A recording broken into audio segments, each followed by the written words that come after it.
മമ്മൂട്ടി, വിനായകൻ എന്നിവരെ കേന്ദ്ര കഥാപാത്രങ്ങളാക്കി ജിതിൻ കെ ജോസ് സംവിധാനം നിർവഹിച്ച കള്ളങ്കാവൽ വമ്പൻ വിജയം നേടി രണ്ടാം വാരത്തിലേക്ക്.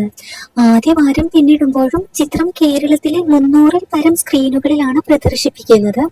ഗംഭീര പ്രേക്ഷക പിന്തുണ നേടിയാണ് ചിത്രം കേരളത്തിൽ പ്രദർശിപ്പിക്കുന്നത്. ജിഷ്ണു ശ്രീകുമാറും ജിതിൻ കെ ജോസും ചേർന്ന് തിരക്കഥ നിർവഹിച്ച കള്ളങ്കാവൽ മമ്മൂട്ടി കമ്പനിയുടെ ബാനറിൽ നിർമ്മിച്ച 7ാമത്തെ ചിത്രം കൂടിയാണ്. വേഗറർ ഫിലിംസ് ആണ് ചിത്രം കേരളത്തിൽ വിതരണം ചെയ്തത്. റിലീസ് ചെയ്ത ആദ്യ വാരത്തിൽ തന്നെ ചിത്രം 50 കോടി ക്ലബിൽ എത്തിയിട്ടുണ്ടായിരുന്നു.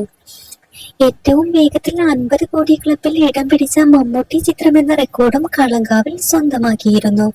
ഭീഷ്മപർവം, കണ്ണൂർ സ്ക്വാഡ്, ഭ്രമയുഗം, ടർബോ എന്നീ ചിത്രങ്ങൾക്ക് ശേഷം 50 കോടി ക്ലബിൽ ഇടം പിടിച്ച മമ്മൂട്ടി ചിത്രം കൂടിയാണ് കളങ്കാവൽ. കുപ്രസിദ്ധമായ സയനൈഡ് മോഹൻ കേസിൽ നിന്ന് പ്രചോദനം ഉൾക്കൊണ്ട് ഒരുക്കിയ ചിത്രം ആദ്യാവസാനം വരെ പ്രേക്ഷകരെ ത്രില്ലടിപ്പിച്ചുകൊണ്ടാണ് ആഗോളതലത്തിൽ ബ്ലോക്ക് ബസ്റ്റർ വിജയം തുടരുന്നത്.